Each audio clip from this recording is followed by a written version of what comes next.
오늘 본문에 기근이 더욱 심하여 사방에 먹을 것이 없고 라고 했습니다. 7년 흉년이 시작이 되고 몇 해가 지나자 당연히 비축해 놓은 식량이 빠르게 동이 났고 더 이상 이제 버티지 못할 지경이 된 거죠. 그러자 애굽의 백성들이 양식을 구하기 위해 돈을 가지고 요셉에게 다 나왔습니다. 요셉은 국가의 곡물 창고를 개방하고 애굽의 백성들에게 양식을 공급하기 시작했죠. 애굽 백성들은 그렇게 이제 돈으로 양식을 사기 시작했는데 결국은 돈도 다 떨어지게 되는 거죠. 본문에 돈을 모두 거두어들이고라고 이렇게 되어 있는데 이 표현은요, 부스러기를 줍는 것에 사용되는 그런 표현이거든요. 그래서 애굽 백성들이 마지막 남은 한 푼까지도 싹 다 긁어 모아가지고 요셉에게 양식을 사러 가져왔음을 뜻하는 겁니다. 그렇게 이제 결국은 돈도 떨어지자 백성들이 절박해져 가지고 요셉에게 나와서 어떻게 호소합니까? 우리에게 먹을 것을 주소서, 어찌 주 앞에서 죽겠나이까, 이렇게 이제 호소합니다. 그러자 요셉이 뭐라고 그러죠? 너희의 가축을 가져오면은 양식과 바꿔주리라, 그렇게 이제 제안을 하죠. 양식과 가축을 교환하는 방식으로 한 해를 더 버티게 되는 겁니다. 그로 인해 애굽 사람들은 이제 총리의 구휼 정책이라는 것이 무상으로 베푸는 무상 구휼이 아니다라는 걸 이제 알게 되는 거죠. 교환하는 방식이에요. 그래서 결국은 이제 가축도 다 떨어지게 되는 것이고, 요셉에게 나와서 뭐라고 이제 청을 합니까? 모든 토지와 우리의 몸을 이제 다 요셉에게 바치겠습니다. 요셉의 소유로 다 돌릴 테니까 양식을 우리에게 주십시오. 이제 요셉이 그렇게 실행을 합니다. 그렇게 길고 긴 흉년을 버틴 끝에 흉년의 마지막 해가 되었고, 요셉은 백성들에게 이제는 이제 종자를 나눠주죠. 그래서 이제 경작을 할 수 있도록, 그리고 바로의 소유가 된 그 토지를 아마도 이제 다 분배를 했겠죠. 거기서 이제 경작을 해서 먹고 살 수 있게 합니다. 새로운 세상이 됐어요. 기근이 끝나니까. 새로운 정책, 그러니까 바로의 소유로 다 땅을 돌리고 거기에서 애굽 백성들이 경작을 하는데, 새로운 정책이 잘 이렇게 정착이 되고 운영이 될 수 있도록 요셉이 애굽의 토지법을 새로 제정을 합니다. 그것이 이제 오늘 본문의 말씀인데요. 여기까지가. 여기서 이제 먼저 한 가지 좀 잠깐 짚어보고자 할 것은요, 요셉이 가축을 가지고 와서 양식과 바꾸라, 이렇게 말하는 대목이 있잖아요. 그렇다면 여러분, 이런 생각을 여기서 좀 해볼 수가 있겠죠. 그 많은 애굽 백성들의 가축 얼마나 많았겠어요. 어마어마한 그 애굽 백성의 가축들이 양식과 교환이 되었을 때 그 가축은 다 어디로 갔을까요? 바로의 공으로 갔을까요?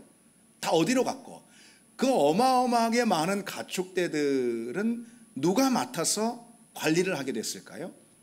여러분 기억하십니까? 요셉의 형제들이 어느 땅에 머물게 되었죠? 고센 땅에. 거기서 뭘 했죠?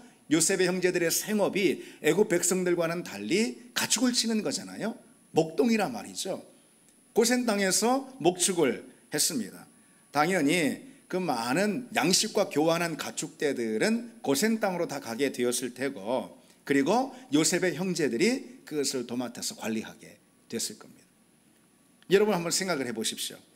그 과정에서 요셉의 형제들은 이 애굽에서 얼마나 중요한 역할을 맡게 되었을까? 이건 쉽게 짐작이 되는 대목이죠. 그에 따라서 이 요셉의 형제들의 입지가, 원래 이들은 난민들이잖아요. 근데 이들의 입지가 애굽에서 이제는 아주 견고하게 서게 됐을 거라는 것을 생각해 볼 수가 있습니다. 그것이 참 중요한 대목입니다.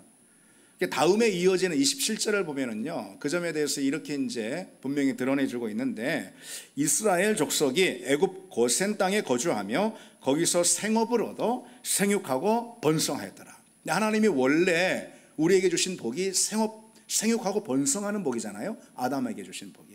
이것을 이방 땅인 애굽에서 가능하게 되었다는 것이 이것이죠. 어떤 걸 통해서요? 생업을 얻게 되는 것을 통해서요. 이제 요셉이 준 생업 아니겠어요? 그와 같은 방법으로 애굽의 모든 가축을 자기 형제들에게 다 맡기는 이런 기가 막힌 정책을 통해서 이제 이스라엘 백성들의 생존을 보장합니다. 요셉의 형제들과 가족들은 이방인이죠. 생계 난민들 아니겠어요? 그런데 하나님의 시간표에 따르면은 그 애굽을 벗어나려면 아직도 400년은 더 있어야 된단 말이죠. 그것이 하나님의 구원의 시간표 가운데 예정이 되어 있는 거죠. 그러니까 그것에 대비해 놓는 일을 요셉이 한 것입니다. 그 400년간 난민의 지위로다가 그 오랜 세월 생존하거나 아니면 존속하기는 쉽지 않을 거예요. 애굽에서 이스라엘 백성들 앞으로 형성돼. 그러니 그것을 가능하도록 요셉이 자리를 마련해 놓은 것입니다. 하나님이 요셉에게 그와 같은 직무를 수행하게 해 주신 거죠. 요셉은 먼 훗날 출애굽이라는 하나님의 놀라운 구원의 역사가 펼쳐질 것인데 그것을 대비하기 위해 지금 하나님의 부르심 가운데 사용을 받고 있는 거죠. 그런 구속사적인 관점에서 보자면 이 요셉이 행한 일이 얼마나 참 귀하고 얼마나 멋진 일인가, 이런 생각을 해볼 수가 있단 말이죠. 여러분, 오늘 우리 시대 가운데도 하나님께서는 그와 같은 구속의 역사를 펼치십니다. 이때 이 당시에는 아마도 요셉도 400년 후에 있을 그 출애굽의 역사를 몰랐을 테고, 그렇죠. 하나님만 아시는 구원의 시간표니까 이스라엘 자손들은 더더욱 몰랐을 거예요. 그런데 하나님은 그와 같은 놀라운 하나님의 구속을 예비하는 일을 요셉에게 그 시대에 맡겼단 말이죠.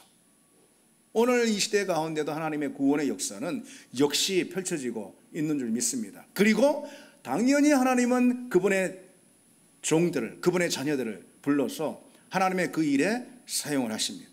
여러분, 오늘의 요셉으로 우리도 그렇게 불러주심을 믿고 나를 그렇게 사용해 주십시오 라는 그런 신앙 고백들이 우리에게 있기를 원합니다. 자, 이제 본문으로 다시 한번 돌아가 가지고요, 요셉의 기근 정책에 대해서 다시 한번 또 정리를 해보자면요, 요셉은 왕실의 곡물 창고를 개방해 가지고요 백성들에게 돈을 받고 곡물을 팔았습니다.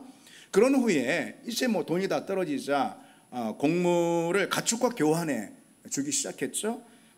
결국 마지막으로 가축도 다 떨어지자 백성들의 요구를 따라서 그들의 토지와 몸을 바로에게 예속하는 조건으로 곡물을 다시 공급하기 시작했습니다. 그런데 자신이 이제 그러자 결국은 애굽의 모든 백성들이 바로의 종이 됐잖아요. 근데 이 대목을 우리가 이제 보면서 이제 우리는 오해를 가질 수가 있습니다. 우리는 이런 질문을 하게 되는 거죠. 아니 7년 풍년 때에 국가의 곡물 창고를 그렇게 비축해 둔 식량, 그것은 7년 흉년 때에 무상으로 구휼하려고, 백성들 구휼하려고 한 거 아닌가? 이런 식으로 팔려고 했던 것인가? 이런 질문 말이죠. 왜 요셉은 무상으로 구휼을 하지 않고 돈을 받고 교환을 하는가? 결국은 요셉이 기근을 이용해 가지고 백성들의 토지를 다 몰수해버린 그런 꼴이 아닌가? 그런 질문을 우리가 이제 할 수 있게 될 겁니다. 미리 말씀을 드리자면은 우리가 그렇게 이제 생각하는 것은 성경의 이 장면을 오늘 우리 식으로 21세기를 살고 있는 오늘 우리의 시각과 정서로 해석한 그런 오해에서 비롯된 것입니다.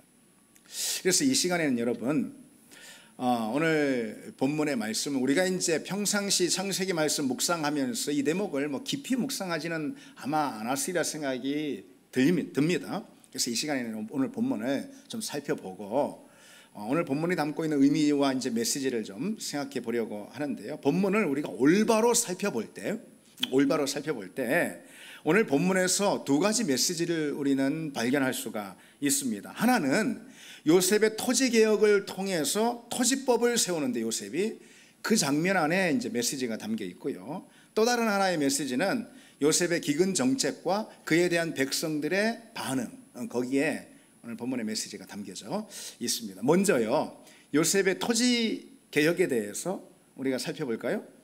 요셉은 양식을 공급하는 대신에 애굽 사람들의 토지를 바로에게 귀속시킬 뿐만 아니라 그들로 바로의 종이 되게 하잖아요. 언뜻 보면은 아까 말씀드린 대로 요셉이 기근을 이용해서 폭정을 행하고 백성들을 바로의 종이 되게 하는 아주 좀 못된 정책을 펼치지 않았는가, 이런 이제 오해를 할 수가 있습니다. 그러나 그렇지 않다라는 거예요. 우리가 현대의 기준과 정서로 요셉의 조치를 잔인하다라고 보는 건 온당하지가 않습니다. 이 요셉의 시대가 여러분 왕정국가 체제임을 우리가 잊지 말아야 하겠지요. 오늘 우리 시대와는 전혀 판이하게 다릅니다. 왕정국가에서 왕은 절대 권력자이고 국가의 모든 게 사실상 왕의 소유나 마찬가지예요. 그렇지 않습니까? 근데 요셉이 수행한 직무, 하나님께로부터 맡아서 수행한 직무는 뭐냐? 그거는 그런 체제, 왕정 체제를 뒤엎고 새로운 세계로 바꾸는 그런 일은 아니었어요. 요셉의 직무는 뭐냐면은 그런 체제 가운데 발생한 기근의 문제를 해결하고, 그리고 좀 더 나아가서 백성들이 앞으로는 그 소출을 공정하게 분배받을 수 있는 그런 새로운 세상을 만드는 거였습니다. 본문에 요셉이 애굽에 새로운 토지법을 세웠다고 그랬잖아요. 이 법은 창세기 기록자의 시대, 그러니까 요셉의 시대로부터 수백 년 후겠죠. 그때까지 이 요셉이 세운 토지법의 효력이 이어지는 것 같아 보입니다. 요셉이 세운 이 토지법의 골자는 그럼 뭐겠습니까? 그거는 소출의 5분의 1을 바로에게 상납하는 그런 겁니다. 이러한 요셉의 조치는요, 실은 너무 많은 거 아니야 할지 모르지만은 이 당시로는 엄청나게 변혁적인 조치인 거 아십니까? 그 사실을 백성들이 이 조치를 받아들이는 백성들의 반응을 통해서 확인할 수가 있어요. 백성들이 뭐라고 하냐면요, 주께서, 주는 이제 요셉이에요. 주께서 우리를 살리셨나이다, 이렇게 반응해요. 우리가 주께 은혜를 입었습니다라고 반응을 하고 있지 않습니까? 여러분 생각해 보십시오. 이제 모든 토지는 바로의 소유가 되었단 말이죠. 당시 왕정체제 전제 국가이니까 바로의 소유가 됐다라는 것은 결국 뭘 의미하는 거예요? 국가의 소유가 되었다, 국유지가 됐다, 그런 걸 의미하는 거죠. 이제 전처럼 말이죠, 누구는 수만 평 경작지를 가지고 누구는 경작지로 땅 한 평도 갖지 못하는 그런 세상이 아닌 게 된 거예요. 누구나 경작을 하고 싶다면은 그만큼 할 수 있는 만큼 바로에게 땅을 공여받을 수가 있고, 힘을 다해서 소출을 낸 다음에 어떻게 하면 돼요? 20%만 떼서 상납을 하면 되는 그런 세상이 만들어졌어요. 따라서 여러분, 요셉이 만든 세상은요, 모두의 소유를 몰수해가지고 빈털터리로 만든 다음에 완전히 비참한 노예로 전락시킨 그런 세상을 요셉이 만든 게 아닙니다. 모두가 노력한 만큼의 소득을 공정하게 얻을 수 있는, 다시 말해서 백성들의 생존을 지키는 그런 세상을 만든 거죠. 다시 또 조금 더 보면은요, 백성들은 기근 때문에 양식을 얻기 위해 가지고 자신의 토지와 자기 자신을 바로에게 귀속시키고 예속을 시키잖아요. 그리고 새로운 토지법에 의해서 이제는 20%만 떼서 납세를 합니다. 이것을 토지를 빼앗겼다라고 이렇게 보는 것보다도 이 당시의 역사적 정황 가운데서 토지를 빼앗겼다, 이렇게 보는 것보다도 요셉의 이러한 조치로 인해서 백성들은 이제 20%의 납세 조건으로 영구적인 경작지의 사용권을 획득했다라고 보는 것이 더 옳습니다. 이제 아무리 바로라 해도 그 이상을 탈취해 갈 수는 없어요. 바로의 입장에서 보면은 자신에게 돌아오는 것은 20%로 딱 요셉이 묶어놨단 말이죠. 당시는 민주주의 국가가 아닙니다. 다시 말씀드리지만은 전제 왕정이에요. 왕뿐만 아니라 여러분, 이 당시에 우리도 우리 역사를 보면은 알잖아요. 왕만 뺏어가면 괜찮아요. 근데 그 밑에 탐관 우리들까지 법이고 뭐고 없이 제멋대로 백성들을 수탈하던 그런 시대잖아요. 그러나 이제 정해진 이상 강탈하지 못합니다. 따라서 요셉의 이 토지법은요, 법으로 정해진 것 이상 빼앗지 못하므로 백성들의 생존권을 보장하는 그런 조치였습니다. 성경을 볼 때, 이제 오늘 본문과 같은 성경을 볼 때 우리는 우리식의 해석을 적용하다 보니까 좀 오해하고 성경을 잘못 보는 경우들이 있는데요.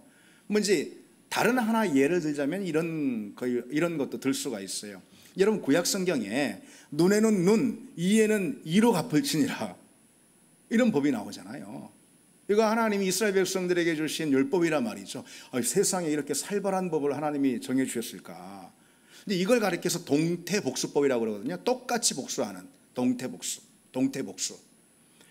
이 언뜻 보면은 눈을 상하게 했다고 하면 똑같이 상대의 눈을 상하게 하라고? 이거 어찌 보면은 참 잔인한 법이다라고 생각할 수가 있는데, 그거는 이 법의 취지를 오해한 까닭입니다.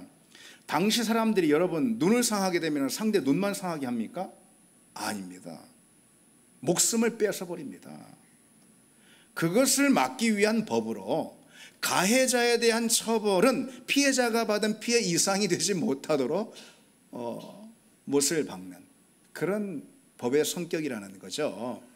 오늘 본문도 여러분 그렇게 읽어야 하는 거예요. 당시 힘없는 백성들 입장에서 보자면은 땅을 가져봤자 뭐합니까? 왕을 비롯해서 탐관오리들까지 견고하게 만들어진 그 착취의 구조 가운데 빼앗길 거 다 빼앗기는데 뭐 땅을 가지면 뭐 하겠습니까? 더욱이 이렇게 기근이라도 들면은 더 많이 뺏겨가지고 굶주리다 죽는 일들이 다반사였습니다. 따라서 땅은 모두에게 공평하게 다 바로에게 귀속시킨단 말이죠. 다 국가의 것이 되게. 바로가 애굽 온 땅에 농사를 자기 혼자 질 수는 없는 노릇이잖아요. 그렇잖아요.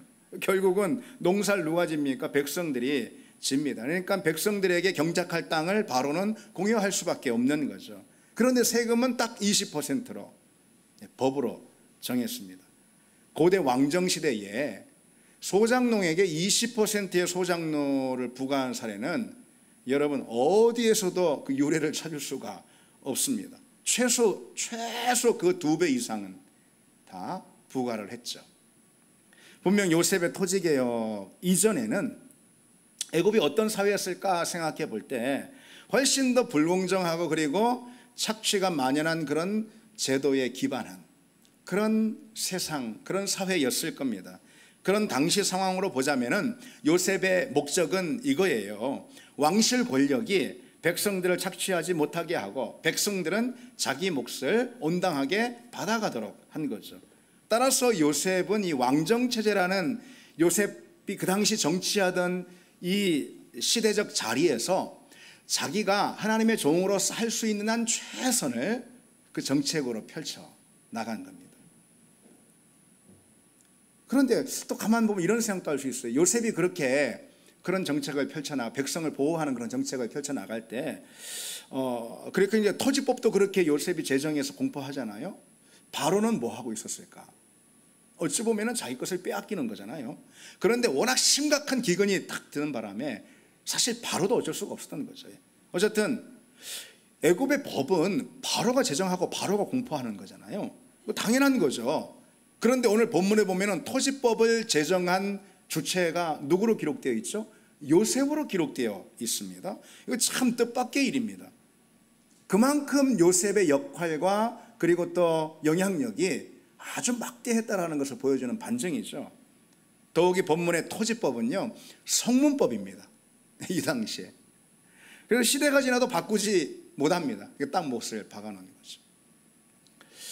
그러한 이제 요셉의 토지 개혁은 결국은 토지를 공공재로 만드는 그런 효과를 가져왔습니다. 바로의 것으로 하고 실제로 농사는 백성들이 짓는 거죠. 백성들이 토지를 통해서 바로에게 예속된 것은 맞지만은 영구적인 토지 사용권을 획득하게 된 겁니다. 안정적으로. 이제 누구나 수고하고 땀을 흘리면은 그만큼 소출을 얻게 되는 그런 공정한 사회가 된 거죠. 여기서 여러분 우리는 중요한 사실을 하나를 발견할 수가 있습니다. 오늘 뭐 본문이 그와 같은 내용이니까 제가 여러분들에게 자세히 본문을 좀 설명해 드리느라 긴 시간을 좀 가졌는데, 여기서 중요한 우리 한 사실을 발견합니다. 요셉의 이런 토지법에서 우리는요 하나님께서 이스라엘 백성들에게 주신 희년법이라고 있어요. 여러분 구약 성경에 이 희년법의 그림자를 우리가 보게 됩니다.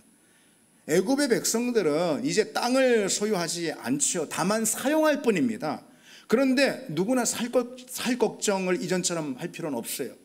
세상이 공정해졌으니 오히려 이전보다 나아졌다 이 말이죠. 모두가 할 수 있는 만큼 땅을 경작할 땅을 얻어서 수고한 만큼 소출을 내고 그리고 일정 부분 공정하게 떼면 됩니다. 여기서 우리가 희년법의 그림자를 보게 된다는 거예요. 레위기 25장에 있는 희년법에 따르면 모든 땅은 하나님의 땅이에요. 모든 땅은 하나님의 것이다.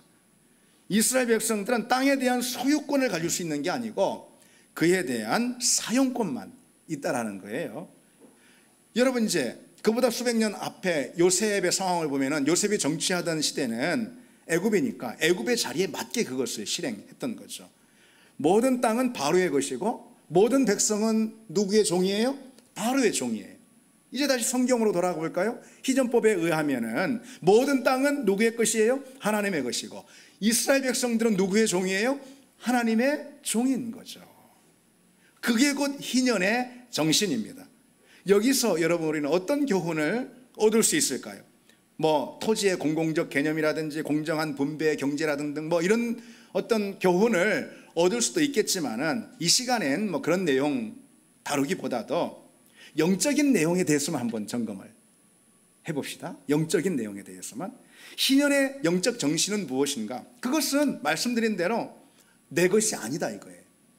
내 소유가 아니다 이거예요. 우리는 잠시 사용하고 있을 뿐이다. 내게 소유권은 없고 사용권만 있다, 이런 뜻입니다. 그게 바로 희년의 정신입니다. 집이든 돈이든 내가 소유라고 여기고 있는 것들, 사실 이것은 소유가 아니라 잠시 임대받아, 누구로부터요? 하나님으로부터, 세상 만물의 주인이신 하나님으로부터 우리가 잠시 임대받아 사용하는 것일 뿐이다. 우리에게 있는 모든 것은 다 하나님의 것이다. 이것이 희년의 정신입니다. 다윗은 하나님 앞에 그의 예물을 올려드리면서 이렇게 고백하고 있습니다. 모든 것이 주께로 말미암아 싸우니 우리가 주의 손에서 받은 것으로 주께 드렸을 뿐이니이다. 예물을 올려드리면서 사실 이것의 출처는 당신입니다. 당신 것을 그대로 당신께 돌려드리는 것 뿐입니다. 이렇게 해요. 하나님은 당신의 소유를 우리에게 맡기셔요. 그래서 우리에게 관리권을 주시는 거예요. 관리자로 삼으세요. 그걸 뭐라고 그러죠? 성경에서 청지기, 청지기라고 하는 거죠. 그래서 우리는 특별히 물질의 청지기입니다. 청지기의 기본은 뭐냐? 하나님 나라를 위해서 맡겨주신 주인이죠. 그러니까 하나님 나라를 위해서 가장 우선적으로 우리의 재물이 사용되게 하는 것, 이것이 바로 청지기 정신이죠. 물론 가장 우선적인 사용과 가장 많은 사용은 좀 다를 수가 있겠어요? 우리는 우리 수입의 가장 많은 부분을 사실 우리 자신을 위해서 지출하고 있지 않습니까? 하나님이 그렇게 해주시는 거죠. 허용해 주시는 거죠. 그렇다 할지라도 우리는 우선적으로 하나님께 구별해 드려야 하고, 구별해 드린 그 가운데는 이웃의 목도 있다는 것을 알아야 합니다. 우리의 소유는 없습니다. 하나님의 것을 하나님께 드릴 뿐이고, 하나님이 우리에게 주신 것을 우리는 이 땅에서 자원으로, 하나님의 일들을 하는, 하나님의 자녀로 살아가는 자원으로 사용할 뿐이라는 거죠. 그리고 또 물질과 함께 시간의 주인 역시 하나님이라는 것을 기억해야 합니다. 시간 우리 거 아닙니다. 하루 24시간 우리 거 아니라는 거예요. 우리는 그 시간을 임대받아 살 뿐인 거예요. 임대받아서. 그런 청지기입니다. 그리고 임대받아 사용된 이 시간은 분명히 계산이 될 거예요. 계산됩니다. 여러분, 우리 시간은 우리 게 아닙니다. 여러분, 우리는 이걸 믿는 사람들이잖아요. 하나님께서 우리가 아무리 더 살고 싶어도 딱 하루만 더 살게요, 1년만 더 살게요, 그거 우리 마음대로 되는 거 아니잖아요. 우리 뜻대로 되는 거 아니잖아요. 우리가 더 살고 싶든 또 그렇지 않든 하나님이 이제 이만하면 됐다, 내가 너한테 준 시간은 여기까지 하고 우리를 하나님 품으로 데려가면은 그게 우리가 이 땅에서 사는 시간이잖아요. 우리가 그것을 믿는 신앙인 맞지 않습니까? 그건 뭘 의미하는 거예요? 이 땅에서 우리에게 주어진 시간은 우리 소유가 아니다 이거죠. 하나님의 소유인데 우리가 임대받아 사용하는 것이고, 그러니 따라서 우리는 우리에게 임대해 주신 그 시간이 계산될 것이다. 어떻게? 하나님의 관점, 주인이신, 시간의 주인이신 하나님의 계산법으로 계산될 것이다 이거죠. 우리 시간이 주인 되신 하나님을 위해서 과연 사용되었는지, 우리 시간이 시간의 소유자에게 온전히 돌려줬는지, 우리가 시간을 잘 사용했는지. 다시 말해서 어떤 거예요? 시간을 잘 사용했다, 이거는 뭐예요? 우리가 한 인생 잘 살았다. 자기가 평가하는 게 아니에요, 여러분. 왜? 한 인생의 시간의 주인이 자기가 아니니까 평가는 주인이 하는 거지. 우리는 종입니다. 주인에게 평가를 받을 겁니다. 그래서 정말 한 인생 잘 살았어, 지난 한 주간 잘 살았어, 아닙니다. 하나님 평가하실 것입니다. 어떤 기준으로? 그걸 내게 맡겨주신 시간, 내게 임대해 주신 시간을 시간의 주인인 하나님께 돌려드리는 방식으로 살았는가라는 걸 통해서. 여러분, 과연 우리가 청지기임을 기억하는 우리가 되길 바랍니다. 이제 오늘 본문 가운데서 두 개 메시지가 있다고 그랬잖아요. 두 번째 메시지를 좀 보셔야겠죠. 두 번째 메시지는 요셉의 기근 정책과 그에 대한 애굽인들의 반응 가운데서 메시지를 볼 수가 있어요. 기근의 한복판에서 식량이 떨어지자 애굽의 백성들이 요셉을 찾아와서 당연히 필사적으로 도움을 청하죠. 그러자 요셉이 살 길을 열어줍니다. 살 길을 청하자 요셉이 살 길을 열어줘요. 오늘 본문에 그렇게 요셉의 기근 정책으로 다 살 길이 열리자 애굽의 백성들의 반응이 어떻습니까? 주께서 우리를 살리셨습니다, 이거란 말이죠. 우리가 주께 은혜를 입었습니다, 이렇게 감사로 표현하고 있단 말이죠. 특히 애굽의 백성들이 이제 처음에 양식이 떨어지자 요셉에게 달려와서 하는 말을 한번 보십시오. 뭐라고 하죠? 우리가 어찌 주의 목전에서 죽으리이까? 이 주는 요셉을 말하는 거예요. 참 이 대목이 참 흥미롭습니다. 우리가 어찌 주의 목전에서 죽으리이까? 당신이 계신데 우리가 죽을 수는 없지 않습니까? 이런 거예요, 이 말이. 이거 참 재밌지 않습니까? 바로 앞에 달려가서 바로께서 계신데 우리가 어떻게 죽을 수 있겠어요? 이렇게 말하지 않았어요. 다른 신료들, 다른 사람 달려가서 그들에게 당신이 존재하는데 우리가 어떻게 죽겠어요? 이렇게 말하지 않았어요. 요셉에게 달려가서 이 시대 가운데 요셉 당신이 있는데 우리가 어찌 죽겠냐? 우리가 죽을 수는 없지 않습니까? 이렇게 말하고 있단 말이죠. 그것도 두 차례나. 애굽 백성들은요, 요셉이라면은 우리의 살 길을 찾아줄 것이다 라는 그런 믿음이 있었던 거예요. 그렇죠. 그러니까 그렇게 말하죠. 이들은 그만큼 요셉을 의존했습니다. 요셉의 긍휼에 자기들을 다 맡기고 있습니다. 애굽 백성들에겐 이런 믿음이 있었던 거예요. 요셉에게 가면 산다. 그렇죠. 그리고 실제로 그렇게 됐죠. 어디에도 양식을 찾아볼 수가 없지만은 요셉에게 나가면 양식이 있고 그에게 양식을 얻을 수가 있다, 이거죠. 살기 위해서는 요셉에게 나가야 한다, 그런 믿음이 있었습니다. 저는 참 이 장면을 한 주간 곱씹으면서 정말 이 대목이 제 마음을 사로잡았습니다. 요셉을 살리는 사람이 됐다라는 거죠. 왜 제가 일전에도 여러분들에게 한번 아주 강조해서 말씀드린 적이 있잖아요. 우리는 살리는 사람이 돼야 한다고. 그렇죠. 우리 교회는 살리는 교회가 돼야 한다고. 하여튼 다만 살리는 교회, 다만 살리는 사람이 돼야 한다라는 말씀을 드린 적이 있잖아요. 그래서 한 해간 올해 여러분 참 그것을 붙들고 우리가 또 묵상하고 살았으면 좋겠습니다. 근데 요셉에게 보이는 교훈이에요. 그것이 메시지예요. 요셉은 살리는 사람이었어요. 애굽 사람들이 요셉에게 뭐라고 그러죠? 당신이 우리를 살렸습니다 라고 말하지 않습니까? 요셉은 당시 애굽의 모든 백성들에게 그 말을 듣고 살았어요. 참 최고의 말이죠. 요셉이 총리가 된 게 별겁니까? 참 애굽 모든 백성들에게 당신 덕에 우리가 살았습니다, 이런 말을 요셉이 듣고 살았단 말이죠. 참 얼마나 멋진 인생입니까? 하나님이 그렇게 해주신 거죠. 여러분, 우리가 예수 믿고 구원받고 하나님의 자녀가 되었다면 우리도 우리 삶 가운데 단 한 사람에게라도 당신 때문에 내가 살았다고, 달리 산 게 아니고 당신 때문에 내가 예수 만났다고, 당신 때문에 내가 예수 생명으로 다시 살았다고, 당신 때문에 살았다고, 당신 때문에 하나님 만났다고, 여러분 그런 말 우리가 들어야 하지 않겠습니까? 그런 말 듣는 교회가 돼야 하지 않겠습니까? 그럼 여러분 어떻게 하면 우리는 그런 사람 될 수 있을까요? 어떻게 하면요? 오늘 본문을 통해서 우리가 두 가지 사실을 좀 배워보기를 원합니다. 우리는 어떻게 하면 살리는 사람, 살리는 요셉, 이게 될 수가 있을까? 첫째로는요, 바로의 종이 되지 말아야 합니다. 바로의 종이 되면 살리는 사람 될 수가 없어요. 여러분, 애굽의 모든 백성들은 어떤 존재예요? 사실상 바로의 종이었고, 그리고 이제는 바로에게 완전히 예속된 종이잖아요.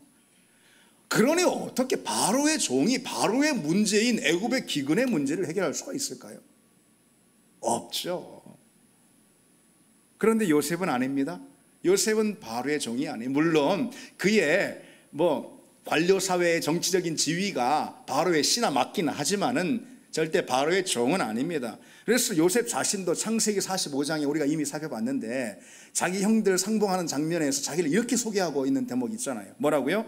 하나님이 나를 바로에게 아버지로 삼으시고, 바로의 아버지로 삼으셨대. 그리고 그 온 집의 주로 삼으셨대, 자기를. 그렇게 소개하고 있잖아요. 요셉은 바로를 뛰어넘는 사람이었어요. 그러니까 바로의 고민을 해결할 수가 있었던 거죠. 바로의 문제를 해결할 수가 있었던 거죠. 우리 역시 마찬가지입니다. 세상이 종이 돼가지고 어떻게 세상을 건집니까? 세상의 종이 돼가 어떻게 세상의 문제를 해결합니까? 나도 똑같이 세상의 종로로 타고 있는데 어떻게 세상 사람들을 그 세상에서 건져내냐, 이 말이죠. 나도 똑같이 세상의 문제들로 인해 세상 사람들과 똑같이 염려하고 거기 얽매이고 걱정하고 온통 그것을만 붙들리고 씨름하고 내 시선과 삶이 거기에 완전히 매여서 몰두하고 있는데, 똑같은데, 나도 똑같은데 어떻게 세상을 건집니까? 나도 똑같이 땅에 속한 사람으로만 살고 있는데, 그런데 어떻게 이 땅에서 낙심하고 좌절하고 소망을 잃고, 그리고 또 갈증 가운데 있는 그런 사람들에게 어떤 소망을 줄 수가 있겠습니까? 여러분, 세상의 종이 아닌 주님의 종이 될 때 그럴 때 우리는 세상 가운데 뭔가라도 줄 수 있는 사람이 될 수 있습니다. 주님의 종이 돼야 세상 사람들을 세상의 그 문제, 어둠의 문제에서 결국은 건져낼 수가 있습니다. 똑같이 이 땅을 전부로 여기로 살고, 똑같이 여기서 조금 잃으면 막 못 견뎌하고, 조금 못 미치면 막 그냥 안달하고, 그게 주님의 종의 모습은 아니죠.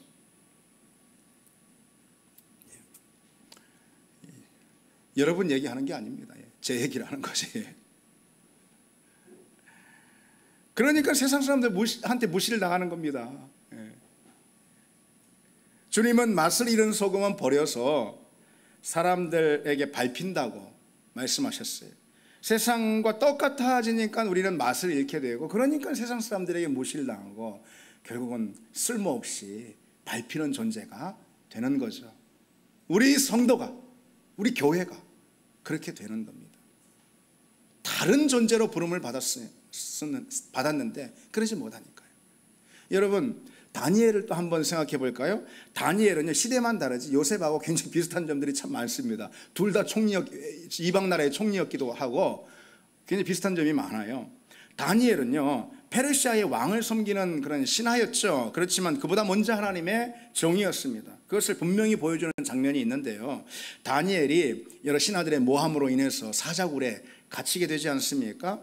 그런데 그 왕은 다니엘의 총명, 다니엘의 정직함을 보고 왕은 다니엘을 아꼈단 말이죠. 그래서 그 왕이 다리오 왕인데, 다리오 왕이 밤새 안절부절 막 걱정하다가 새벽녘이 되니까 그 사자굴로 막 달려갔단 말이죠.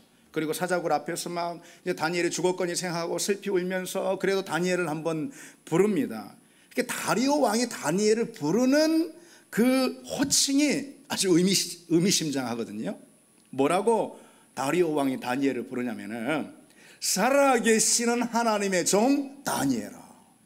이렇게 부릅니다. 상당히 뜻밖이. 살아계시는 하나님의 종 다니엘아, 내가 항상 섬기는 네 하나님이 사자들에게서 너를 건져냈느냐, 이렇게 묻습니다.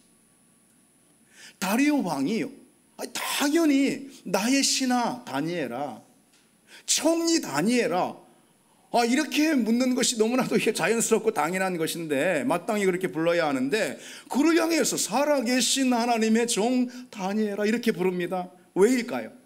다니엘이 항상 총리의 자리를 뛰어넘는 하나님의 종으로서 살고 하나님의 종의 역할을 감당했기 때문에 다리오 왕도 그걸 인정한 거죠.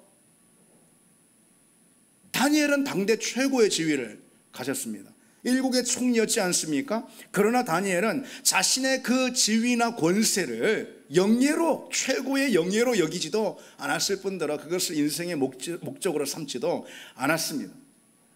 다니엘은 페르시아의 총리였지만 그보다 먼저 하나님의 종으로 살았단 말이죠. 그러니까 하나님이 다리오 왕의 문제도 다니엘을 통해서 해결하실 수 있는 것이고, 페르시아의 문제도 다니엘을 통해서 해결하실 수 있는 거죠. 그런 선한 영향력을 미칠 수가 있습니다.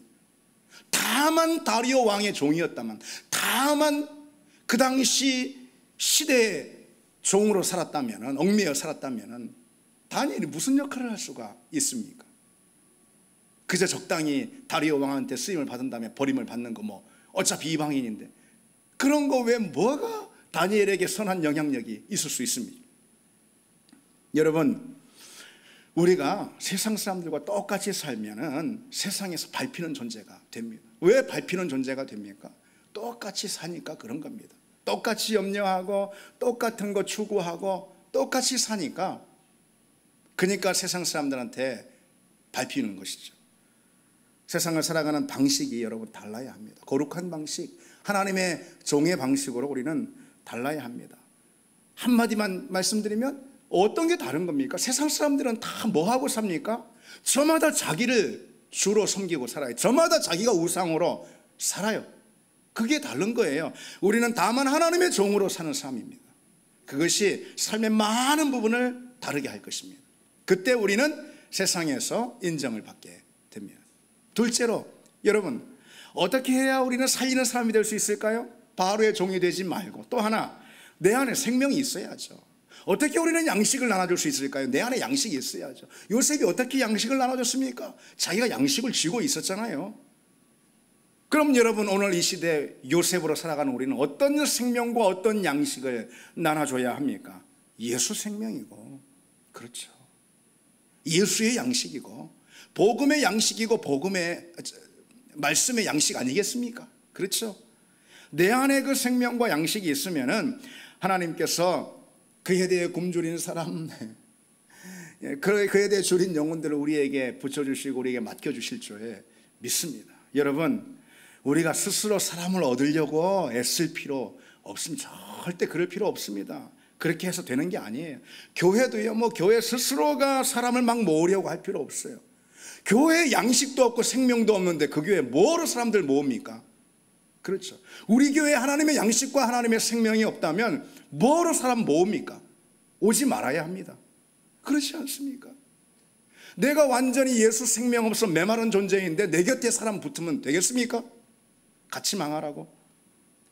주님의 생명이 내 안에 충만해야 되는 거죠. 말씀의 양식이 내 안에 가득한 거, 이게 중요합니다. 그래서 누구보다 하나님 앞에 진실한 사람이 되는 게 중요하죠. 여러분, 그래서요, 우리가 물을 질문은 딱 하나예요. 우리가 살면서 늘 항상 물어야 할 질문, 스스로에게, 그건 딱 하나예요. 다른 거 아니에요. 일절 다른 거 아주 심플합니다. 어떤 질문이죠?